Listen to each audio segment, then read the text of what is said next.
खांडवा गांव में 7 बजाने को थे।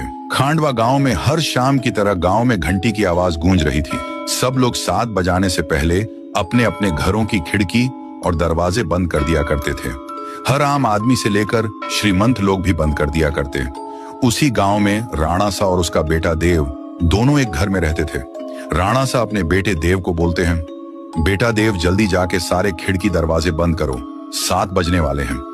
बेटा देव खिड़की दरवाजे कस के लगाना और 7 बजने के बाद किसी से भी बात मत करना, और मैं जब तक ऊपर के खिड़कियां बंद कर देता हूं, ये बोलकर राणा सा ऊपर के कमरे चले जाता है। देव अपनी पापा की बात मानकर वो जल्दी से खिड़की बंद कर देता है और जाकर दरवाजा बंद करके जब वो लास्ट खिड़की लगा रहा ही होता है कि उसके सामने उसकी माँ अचानक आ जाती है और देव से कहती है, देव बेटा कैसे हो?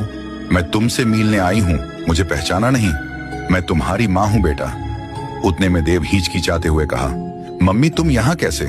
पापा ने तो बोला था कि आप इस दुनिया में नहीं हो, आप मर चुके हो। ये बात सुनकर माँ बोली, नहीं तो देखो मुझे, मैं तो जिंदा हूं पापा, झूठ बोल रहे हैं। चलो बेटा अब दरवाजा खोलो, मैं ज्यादा देर तक बाहर खड़ी नहीं रह सकती, वह लोग आ जाएंगे। फिर देव बोला, हाँ हाँ मम्मी, मैं अभी दरवाजा खोलता हूँ। ये कहकर देव ने जाके दरवाजा खोल दिया। दरवाजा खुलने के बाद मम्मी अंदर आने लगी। दूसरी तरफ राणा सा नीचे आ गया।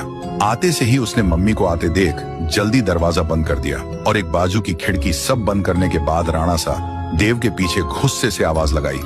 देव पीछे मुड़ा। राणा सा उसे फिर गुस्से से बोला, तुमने दरवाजा क्यों खोला? मैं मना किया था ना। फिर देव बोला, पर पापा बाहर मम्मी खड़ी थी। राणा सा बोला, शांत हो जाओ मैन, कहाँ था ना तुम्हारी मम्मी मर चुकी है, मैं तुम्हें बाद में सब बता दूंगा, अब चुपचाप ऊपर जाकर सो जाओ। फिर देव तेजी से ऊपर सोने के लिए चला गया। देव अपने कमरे में आकर बिस्तर पर करवटें लेकर सो रहा था। देव को अपनी माँ की याद सताती गई। उसके मन में कई सवाले घूम रहे थे और जब सुबह हुई तो राणा सा देव को लेकर कहीं तो ले जाने लगा। वो देव को लेकर गांव के रास्ते पर लेके आया और देव को बोला, देखो बेटा ये वही रास्ता है जहां पर तुम्हारी मम्मी मरी थी। कैसे देव की मम्मी राणा सा बताए गए रास्ते पर 7 बजे मारी गई? ये देखने के लिए पार्ट 2 का इंतजार करें।